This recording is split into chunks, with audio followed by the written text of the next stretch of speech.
Bonjour Sophie, bonjour à tous. Merci beaucoup. Donc effectivement, aujourd'hui, je vais vous parler de ChatGPT. Finalement, est-ce que ChatGPT ou tout autre outil d'IA générative d'ailleurs peut être votre nouvel assistant de formation? Et pour commencer, on va vous poser une question. Voilà, vous pouvez y répondre dans le chat. La question, c'est quelle est votre utilisation de l'IA aujourd'hui? Est-ce que vous l'utilisez déjà un petit peu? Vous avez essayé, vous ne l'utilisez jamais ou alors vous l'utilisez tout le temps? Donc vous l'avez testé, pour la plupart d'entre vous du coup. En tout cas, au moins, fait une petite recherche. C'est déjà bien, mais vous allez vous rendre compte qu'en fait, l'IA, vous l'utilisez finalement depuis longtemps sans même vous en rendre compte. En effet, contrairement à ce qu'on pourrait penser, en fait, l'intelligence artificielle, ça a accompagné aussi la création d'internet, enfin ce qu'on appelait l'internet à l'époque. Donc ce qui fait que ça existe depuis les années 50-60 déjà en réalité. Et en fait, elle est déjà partout dans notre quotidien, sans même qu'on s'en rende compte. C'est par exemple dans votre téléphone portable. Quand vous voulez prendre une photo avec votre téléphone portable, il y a votre appareil photo qui va faire l'appoint, par exemple, pour ne pas avoir un flou, par exemple, sur la personne que vous voulez prendre en photo. Ça, c'est une IA qui fait cette mise au point sur votre appareil photo. Quand vous allez faire vos courses, par exemple sur une plateforme en ligne et que ça va vous proposer, des éléments, en disant par exemple: «Vous avez acheté ça, du coup ça aussi ça peut vous intéresser». Là aussi, c'est de l'intelligence artificielle qu'il y a derrière. Autre exemple, les réseaux sociaux où, sur les réseaux sociaux, on va vous proposer, en ami ou à follower, qu'importe comment vous utilisez, les termes, des personnes qui sont déjà, peu ou prou dans votre réseau, en fait par, personne interposée. Et là aussi, c'est l'IA qui est à l'œuvre, en fait et qui vous propose du coup ces personnes pour agrandir votre réseau. La grande nouveauté avec ChatGPT, c'est en fait une IA générative qui est à disposition de tous, où finalement on peut tous faire une demande à cette IA, une demande quelconque. Et c'est certainement peut-être ce que vous avez fait, en tout cas au moment où ça a fait grand bruit, fin 2022, entre octobre-novembre 2022, tout le monde le testait. Voilà, même mes grands-parents étaient sur ChatGPT à faire des requêtes pour voir ce que ça pouvait donner et ce que ChatGPT allait leur répondre. Donc vraiment, l'innovation en fait qu'on a vue, c'est cette disposition pour tous de l'intelligence artificielle. Ce qui fait d'ailleurs que depuis, vous avez vu, il y a énormément d'outils qui se créent, parce qu'en fait, comme il y a des outils qui sont, créés, qui sont mis à disposition, on peut les utiliser pour créer de nouveaux outils, mais ça, on en parlera, plus tard dans les prochains webinaires justement. Et pour vous expliquer un petit peu comment ça marche, en fait, pour faire simple, vous allez faire une demande, donc ce qu'on appelle la requête ou le prompt dans ChatGPT et on verra des exemples tout à l'heure. Cette demande, elle passe ensuite par une boîte noire algorithmique et de cette boîte noire algorithmique sort la réponse que vous fait ChatGPT. Pour ce faire, en fait, pour avoir une boîte noire qui fonctionne, et qui va vous donner des réponses qui sont satisfaisantes. Vous me direz d'ailleurs si ça vous a satisfait ou pas les réponses que vous avez pu avoir, dans vos requêtes. Les, intelligences artificielles ont été entraînées, comme on dit. Donc pour les entraîner, en fait, on les nourrit avec des exemples, avec des documents qu'on va leur transmettre et on va les faire travailler justement en leur faisant des requêtes, en leur demandant des réponses et en itérant sans cesse. Ce qui permet du coup d'avoir, effectivement des outils, qui se sont entraînés, qui ont appris et qui à partir de ces apprentissages et de tous les documents, qu'on leur a donnés, heu, savent répondre plus pertinemment en fait aux questions qui leur sont posées. Petit détail, une IA générative, c'est basé sur un système de langage texte que vous avez, peut-être vu, en tout cas, cet été, moi j'ai vu passer beaucoup d'informations là-dessus, de personnes qui disaient: «Je comprends pas, ChatGPT ne sait pas compter». Et bah, ChatGPT, contrairement à la plupart des machines, c'est bien un langage texte et pas un langage numérique en 0 et 1. Voilà. Donc c'est pour ça qu'effectivement, tout ce qui est, comptable, numérique, voilà, pour, ChatGPT, c'est pas encore ça. Certainement, peut-être que ça évoluera avec de nouvelles extensions, mais en tout cas, effectivement, aujourd'hui, c'est bien un langage texte. Donc je formule une requête écrite et au bout de quelques secondes, j'ai une réponse écrite, voilà, de la part de ChatGPT. Donc, si je comprends bien, ChatGPT, c'est un super moteur de recherche ou c'est plus que ça? On peut l'utiliser, comme un super moteur de recherche, mais on peut aller encore plus loin. Et du coup, je vais vous montrer, je vais vous lister quelques cas d'usage, du coup, adaptés à la pédagogie. En fait, là, je vous ai mis les grandes étapes, de création d'une formation et en fait, à chacune de ces étapes, vous voyez, vous pouvez utiliser, ChatGPT comme un assistant pédagogique virtuel. Ça va être, comme vous le souhaitez, votre nouveau super stagiaire, votre ami ou votre collègue contre le syndrome de la page blanche. Je dis ça parce qu'en fait, il va vraiment, vous aider à créer, votre formation. Voilà, de l'analyse effectivement des besoins des apprenants jusqu'à l'évaluation, voire l'amélioration de vos formations. Et vous pouvez l'entraîner, justement, ce ChatGPT, pour, qu'il soit, adapté à votre structure. Mais ça, on en parlera au dernier webinaire, sur les chatbots pédagogiques. Donc, par exemple, sur l'analyse, vous pouvez travailler effectivement sur l'analyse des besoins, l'évaluation des compétences qui sont existantes, l'analyse de contenu que vous pouvez avoir. En design pédagogique, vous allez pouvoir concevoir des objectifs pédagogiques, des créations de déroulés pédagogiques. Enfin voilà, mais vous avez de toute façon la possibilité de télécharger ce support. Et puis, je vais vous montrer des exemples. Alors, j'en ai choisi, voilà, j'en ai choisi 4 arbitrairement. J'ai pris la création de déroulés pédagogiques, la génération de contenu personnalisé, la création de quiz et le feedback personnalisé. Donc, du coup, ce que je vais faire, c'est que je vais vous partager mon chat GPT. Voilà, je me suis créé des petits prompts, comme on dit. Donc, la prompt, c'est la requête, donc la question qu'on pose à ChatGPT. Et je vais vous montrer ce que ça donne comme réponse. Voilà. Donc là, vous êtes sur ChatGPT. Donc vous voyez, en haut, je suis sur ChatGPT 4o. Parce qu'en fait, nous, on a un abonnement payant au sein de Learn Assembly. C'est pour ça qu'on a la version 4o. Vous pouvez avoir d'autres versions.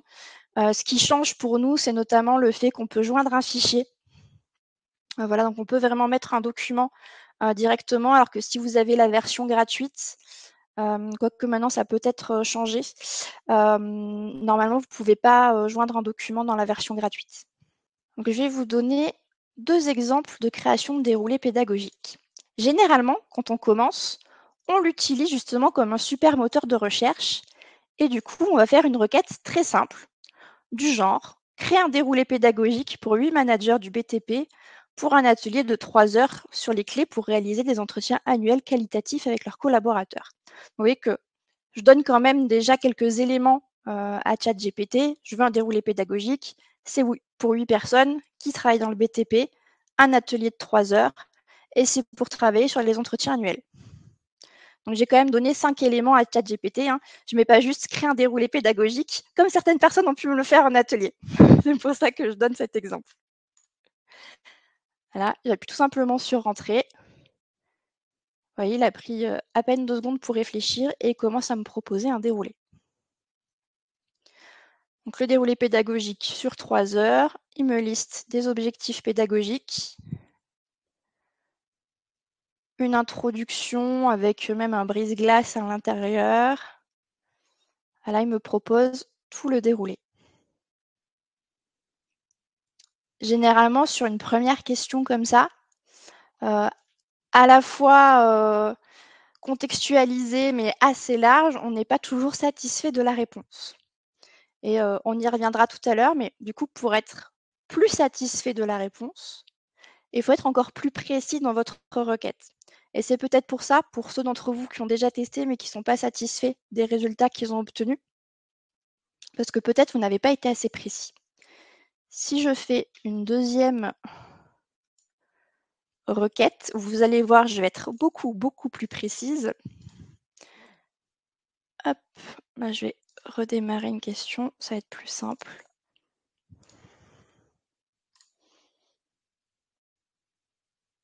Ah, vous voyez que dans ma requête, je suis beaucoup plus précise, elle est beaucoup plus longue. Donc, j'organise un atelier collaboratif pour une équipe de 8 managers sur une durée de 3 heures. Le but de cette intervention est de leur transmettre les clés pour réaliser des entretiens annuels. Les contraintes à prendre en compte avec l'intégration d'une pause de 15 minutes, des activités à réaliser seules et en sous-groupe, inclure des temps de débriefing pour les activités. Tu dois aussi prendre en compte le fait que l'équipe qui participe à l'atelier travaille dans le secteur des travaux publics. Je veux un déroulé d'atelier en 3 parties avec inclusion et icebreaker, activité, clôture et conclusion. La partie 1 doit représenter 10% du temps, la partie 2 80%, la partie 3 10%, etc. Et là, du coup, je vais avoir une proposition qui va être beaucoup plus pertinente par rapport à mon souhait.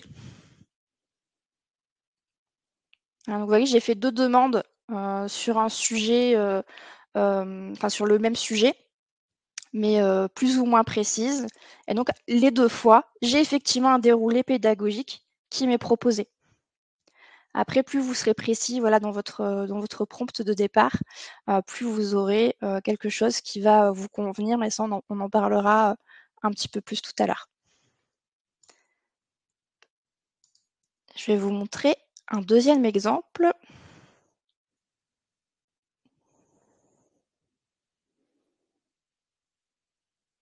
Voilà, là, je lui ai demandé de créer une image.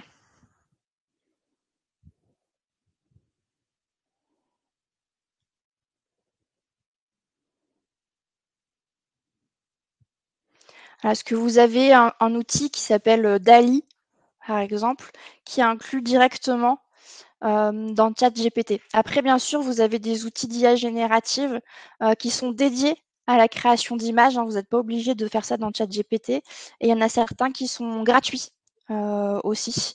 Et si ça vous intéresse, on pourra en parler tout à l'heure lors des questions. Je pourrais vous donner quelques exemples. Mais en tout cas, voilà, vous pouvez générer des images, vous pouvez générer des pictogrammes, par exemple. Et du coup, vous pouvez créer ça aussi en accord avec votre charte graphique, par exemple. Donc, si vous avez un organisme de formation avec une charte graphique, voilà, avec des couleurs, par exemple une police, vous pouvez demander à créer des pictogrammes avec ce code couleur, avec éventuellement le code de police que vous avez, et puis de pouvoir décliner du coup des icônes qui vont vous correspondre finalement, parce que vous allez pouvoir créer des icônes sur mesure pour mettre dans vos supports de formation, par exemple, ou même dans vos supports de communication. Et du coup, ce sera beaucoup plus clair parce qu'en fait, ils vont vous correspondre à 100%. Et je vais vous donner un autre exemple sur le quiz. Et sur le quiz... Pardon, Séverine, dans le chat, il y a une question, comment créer une image? Hop, alors je remonte un petit peu pour que vous voyez. C'est dans le texte, en fait, ça a précisé dans le texte, d'accord. C'est ça, exactement. J'ai précisé dès le départ, je veux une image. Donc ici, une image 2D vectorisée, mais effectivement, ça peut être un autre type d'image. Alors moi, DALL-E, c'est l'outil qui crée les images dans ChatGPT 4o et inclut directement dans ChatGPT 4o. Vous, si vous allez sur la version gratuite, il faut peut-être que vous passiez par là, comme on faisait avant, et là, ça devrait vous préciser, vous proposer, en fait, à cet endroit-là, de passer par DALL-E. Et en fait, vous cliquez dessus et vous allez pouvoir générer l'image. Et après, du coup, j'entends que ça peut vous intéresser. Je vous donnerai quelques noms d'outils gratuits que vous pouvez aller tester en ligne. Merci. Quelque chose généralement aussi qu'on fait beaucoup en formation, c'est les quiz. Les quiz qu'on va utiliser en évaluation, que ce soit évaluation sommative ou évaluation formative. Là, on en utilise quand même pas mal.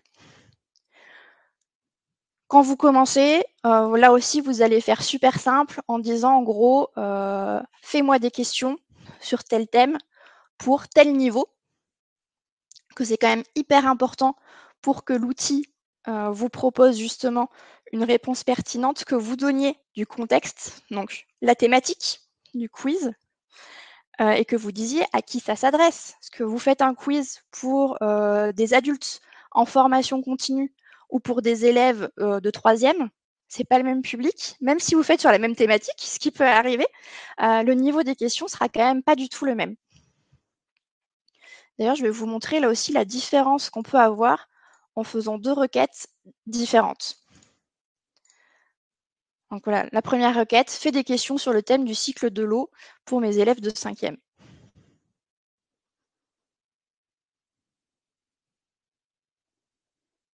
Bon, j'ai déjà une base, hein.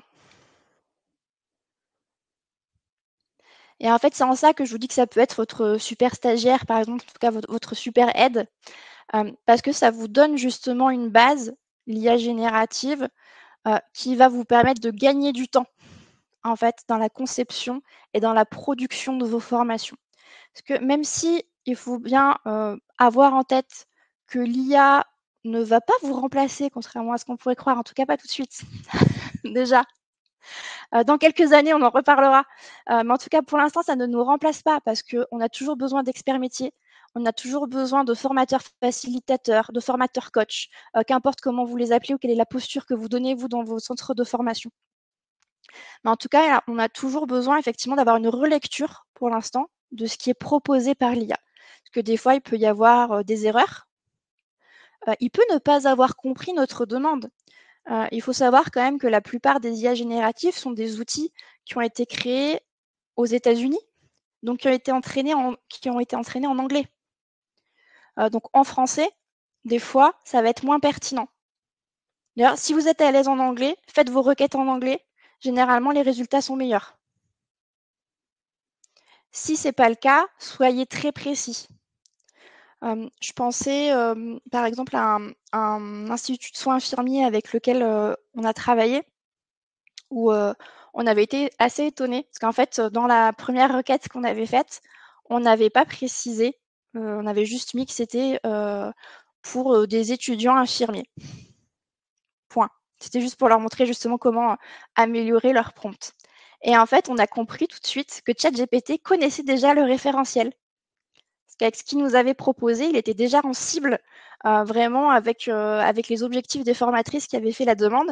Ce qui veut dire qu'en fait, il y avait déjà des personnes qui travaillaient potentiellement dans d'autres IFSI, qui avaient fait déjà des recherches et qui avaient déjà fourni le référentiel à ChatGPT, qui du coup l'avait gardé en mémoire pour donner des réponses plus pertinentes dans les prochaines requêtes. Vous voyez, là, j'ai un quiz assez simple. Et si je suis beaucoup plus précise, mais alors beaucoup plus. Ça, c'est un de mes collègues qui s'est amusé à faire cette requête très précise. Voilà, je vais juste remonter pour que vous voyez la requête. Donc, tu es expert en docimologie. Donc, du coup, j'ai découvert que qu'était la docimologie. Hein, donc, c'est l'expert qui crée des quiz, en fait. Je ne savais même pas que ça avait un nom. Et donc, tu conçois un quiz de 10 questions pour évaluer les connaissances d'élèves de 11 à 13 ans. Et vous voyez qu'il précise classe de 5e au collège en France sur le thème du cycle de l'eau. Que vous savez, là aussi, que le collège, quand on parle de collège, c'est pas la même chose aux États-Unis. Donc, c'est pour ça qu'il faut faire attention à ce genre de choses. Ce quiz comprend 6 questions à choix multiples, 4 questions vraies ou faux. Donc, en fait, si vous savez déjà quel outil, par exemple, vous allez utiliser pour créer votre quiz, vous faites ça dans Kahoot, vous faites ça dans Quizzes, vous faites ça dans Moodle, vous savez que vous avez la possibilité de faire des questions à choix multiples, des questions à choix uniques, des vrais ou faux. Et ben, vous pouvez déjà contraindre ChatGPT à vous faire une partie des questions vraies ou faux, une partie des questions choix multiples, une partie choix unique. Ce qui fait que vous n'avez pas toujours le même type de questions en fait qui va revenir. Donc là, on précise en plus les sujets que je veux qu'ils soient traités dans ce questionnaire. Donc l'évaporation, la condensation, précipitation, ruissellement. Et je veux que tu me présentes le quiz sous forme de tableau avec des colonnes. Et dans ces colonnes, je veux la question, les options de réponse, je veux qu'on me précise quelle est la bonne réponse et un retour détaillé. Et là, vous voyez, j'ai un tableau, du coup, qu'on me propose, avec effectivement mes différentes questions, la bonne réponse et un retour détaillé qui peut me permettre, du coup, de faire un feedback, en fait, directement après avoir posé la question, par exemple, à mes élèves. Donc, du coup, je rajoute finalement un petit mot après avoir posé la question pour aller plus loin. Donc, voilà, par exemple, ce que je pouvais vous partager rapidement en premiers exemples. Et du coup, vous l'avez déjà compris, parce que j'en ai déjà pas mal parlé, c'est finalement quelles sont les recettes d'un prompt efficace. Alors là, on ne peut pas dire non plus que le premier a fait des questions sur le thème du cycle de l'eau pour mes élèves de 5e, ce soit un prompt raté, parce qu'on a quand même obtenu une réponse. On a déjà un quiz qui est plus ou moins utilisable. Après, c'est plus on va être précis, plus en fait je vais avoir une réponse qui va être publiable tout de suite. Et donc, plus vous allez être précis, plus vous allez gagner du temps. Alors, vous allez pouvoir me dire, oui, mais pour pouvoir écrire tout ça, c'est vraiment être très, très, très précis. Donc, finalement, je ne vais pas gagner de temps. Ouais, sauf qu'en fait, au bout d'un moment, vous allez prendre cette habitude d'être le plus précis possible. Donc, ce ne sera plus une contrainte de penser à donner un rôle à ChatGPT, à lui donner les contraintes que vous avez, etc. Après, ça va venir tout seul, en fait. Et puis, ce que vous pouvez faire aussi, quand vous avez des requêtes dont vous avez obtenu des résultats qui vous convenaient parfaitement, ou en tout cas grandement, c'est de les enregistrer. Ça peut être juste un copier-coller dans un doc Word. Et comme ça, la fois d'après, vous repartez de ce prompt et vous modifiez juste ce que vous avez à modifier. Et là, vous allez gagner beaucoup de temps. Donc, les recettes du prompt efficace, la première chose, c'est vraiment de donner un rôle à votre chat GPT. Donc, comme là, on lui a dit, tu es un expert en docimologie. Ça peut être lui dire, tu es formateur, tu es auteur, tu es conférencier, tu es consultant. Voilà, on lui donne vraiment un rôle. On contextualise. Donc, on va préciser, par exemple, dans le contexte, à la cible. Donc, à qui je m'adresse? Quel est le niveau des personnes à qui je m'adresse, justement? Donc, on va dire, je m'adresse à des adultes, mais est-ce que ces adultes, ils connaissent déjà la thématique? Est-ce que c'est une introduction? Est-ce que c'est un approfondissement? Je vais préciser ça aussi dans ma demande. Je vais préciser effectivement, en fonction de ce que je demande, la durée. Si c'est un déroulé pédagogique, il faut que je lui dise que c'est une formation que je veux qu'il soit en 2 jours, en 5 jours, en 6 mois, pour avoir quelque chose du coup de pertinent par rapport à ma recherche. Je vais préciser la tâche qui est attendue. En précisant la tâche qui est attendue, je vais aussi pouvoir préciser le format et les contraintes que je souhaite.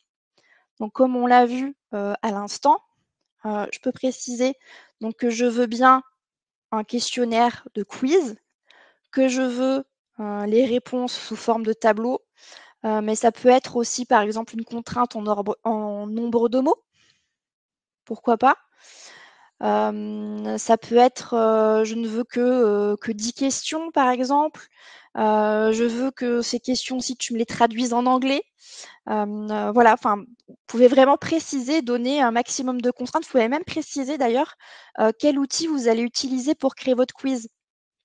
Donc, en disant je vais utiliser la version gratuite de Kahoot qui me permet de faire tel type de question, tel type de question, tel type de question. Bah, comme ça, il va utiliser que ces types de questions-là. Et puis, vous pouvez aussi donner des exemples et des ressources. Donc, les exemples et les ressources, moi, avec la version payante, je peux joindre des fichiers, mais si on n'a pas la version payante, ce qu'on peut faire, c'est par exemple mettre des liens dans la requête ou faire un copier-coller, par exemple, d'un paragraphe, d'un document ou quelque chose comme ça.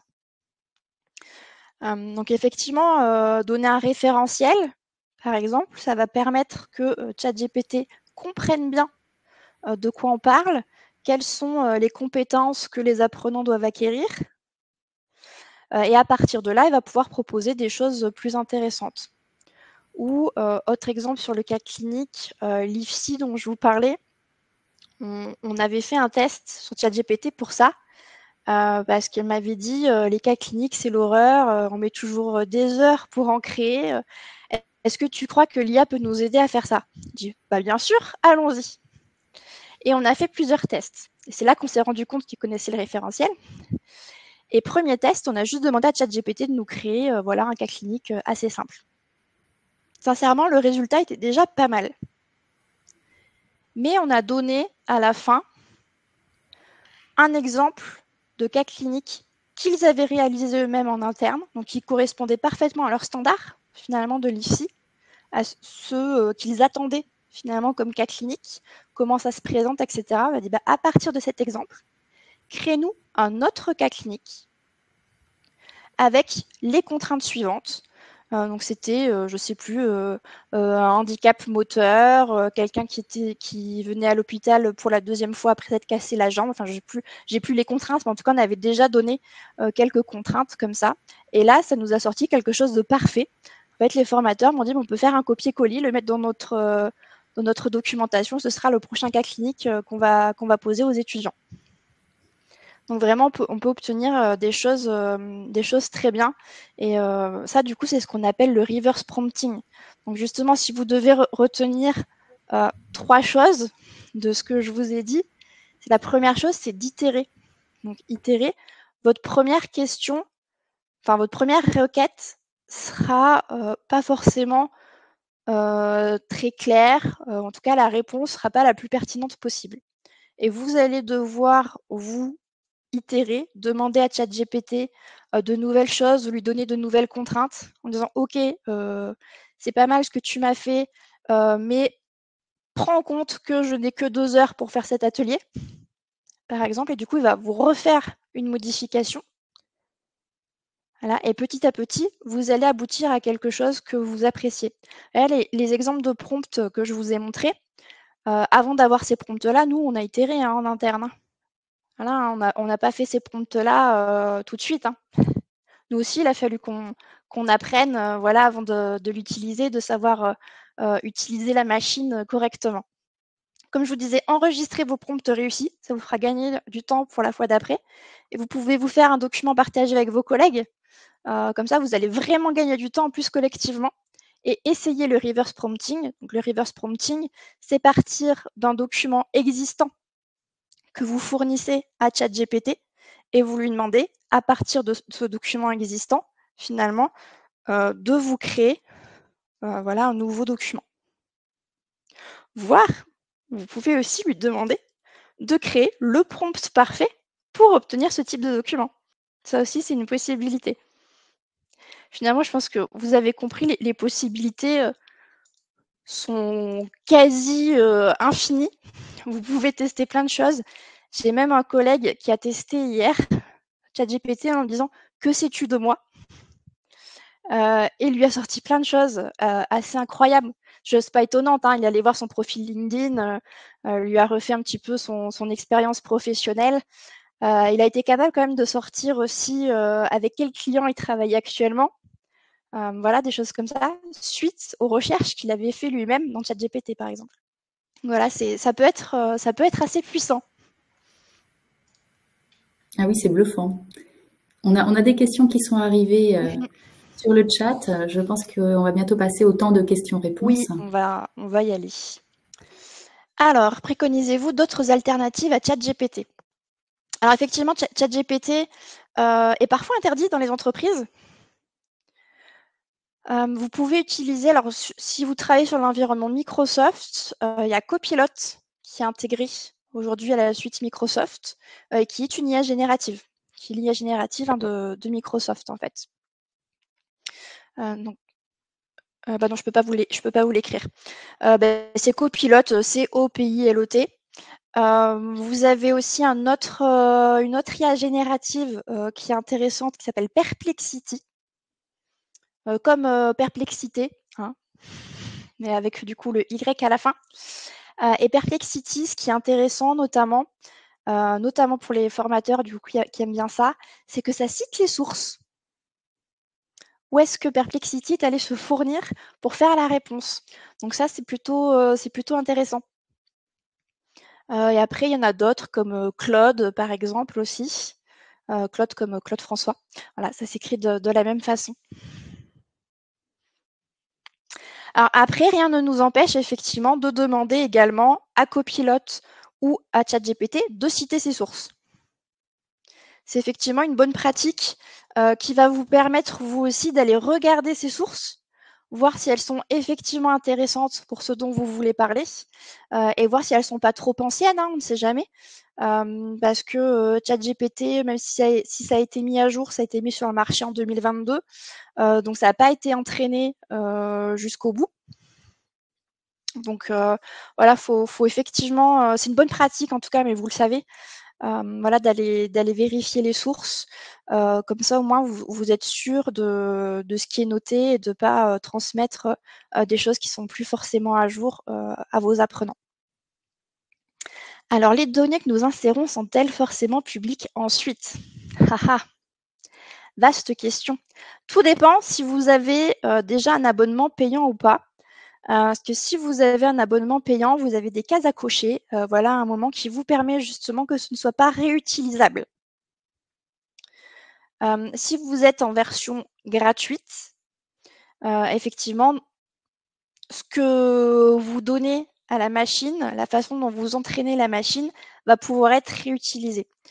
C'est pour ça que nous, on préfère, voilà, par exemple, plutôt que de dire, je sais pas, alors par exemple tout à l'heure dans l'exemple que je mettais, une entreprise qui travaille dans le BTP. Bah, je vais mettre entreprise qui travaille dans le BTP plutôt que de mettre le nom de l'entreprise. Si vous mettez des documents, ce qu'on vous recommande, c'est d'anonymiser le maximum de choses dans le document. Voilà, comme ça, on est sûr. Et d'ailleurs, vous avez peut-être vu ça dans les informations récemment. ChatGPT est en train de changer de modèle économique.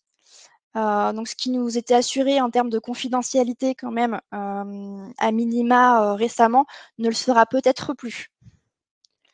Voilà, donc il faut faire attention à ça et c'est effectivement une des contraintes que pose l'utilisation des IA génératives. C'est finalement, pour moi, ça demande en interne d'avoir une discussion et d'avoir une discussion éthique. Quid du droit d'auteur? Alors on pourra aller sur ce sujet-là dans les webinaires suivants. Il y a des législations qui sont en cours. Il y a un IA Act qui est sorti il y a quelques mois maintenant au niveau de l'Union européenne. En revanche, le droit d'auteur n'était pas encore à l'ordre du jour dans cet IA Act. Et on sait que le droit d'auteur, en plus, est une question aussi délicate dans l'univers de la formation. Donc voilà, je crois en discussion. Je ne peux pas trop vous en dire plus, en tout cas pour l'instant, mais j'ai vu passer quelques ressources récemment que j'ai enregistrées, que je n'ai pas encore eu le temps de lire. Alors peut-être que je pourrais vous transmettre ça prochainement. Alors là, j'ai vu la question de Jean, des exemples de prompts adaptés à la création de contenu de formation.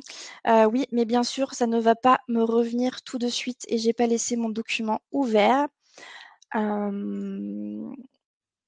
Ça va pas me revenir tout de suite, mais oui, il y a des sites, je pourrais transmettre à Sophie pour que ça vous soit mis sur le site avec le replay. Il y avait des questions en dessous. Oui, je suis allée les chercher. Donc, sommes-nous obligés de nous inscrire pour utiliser ChatGPT? Alors, la plupart des outils d'IA, même pas forcément que d'IA générative, ouais, nous obligent effectivement à créer un compte. Tout à fait. Et pour ChatGPT aussi, vous devez créer un compte pour pouvoir ensuite l'utiliser. Après, il y avait à quand date la dernière mise à jour de ChatGPT?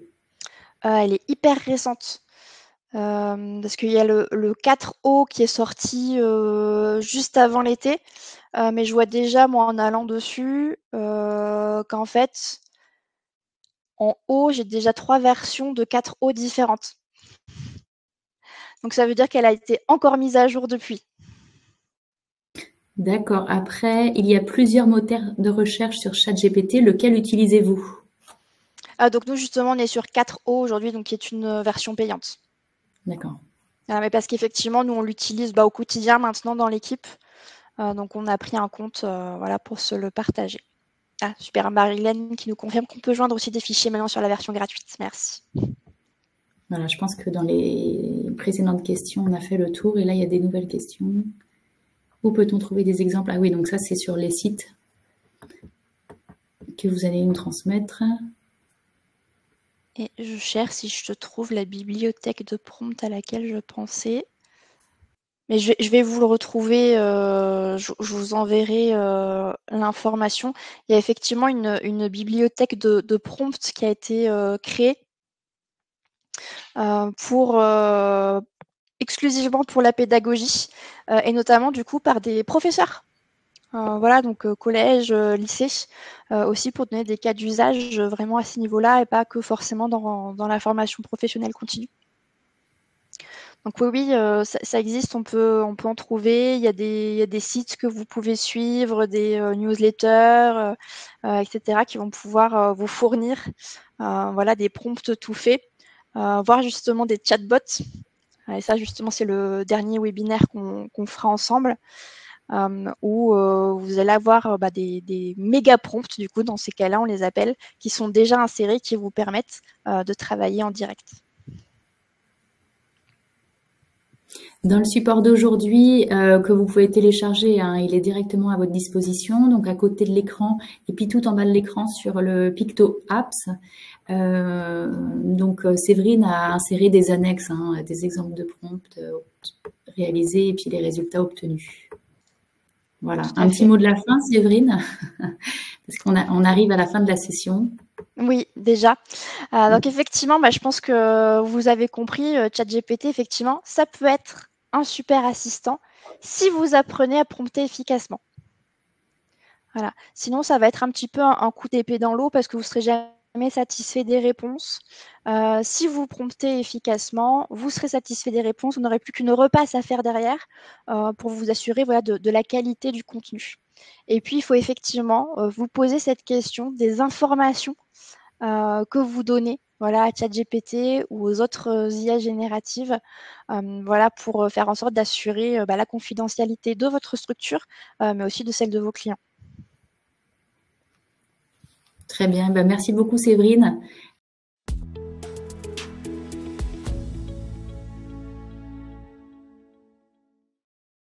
Si vous avez apprécié cette vidéo, abonnez-vous à notre chaîne, cliquez sur le bouton j'aime ou laissez-nous un commentaire.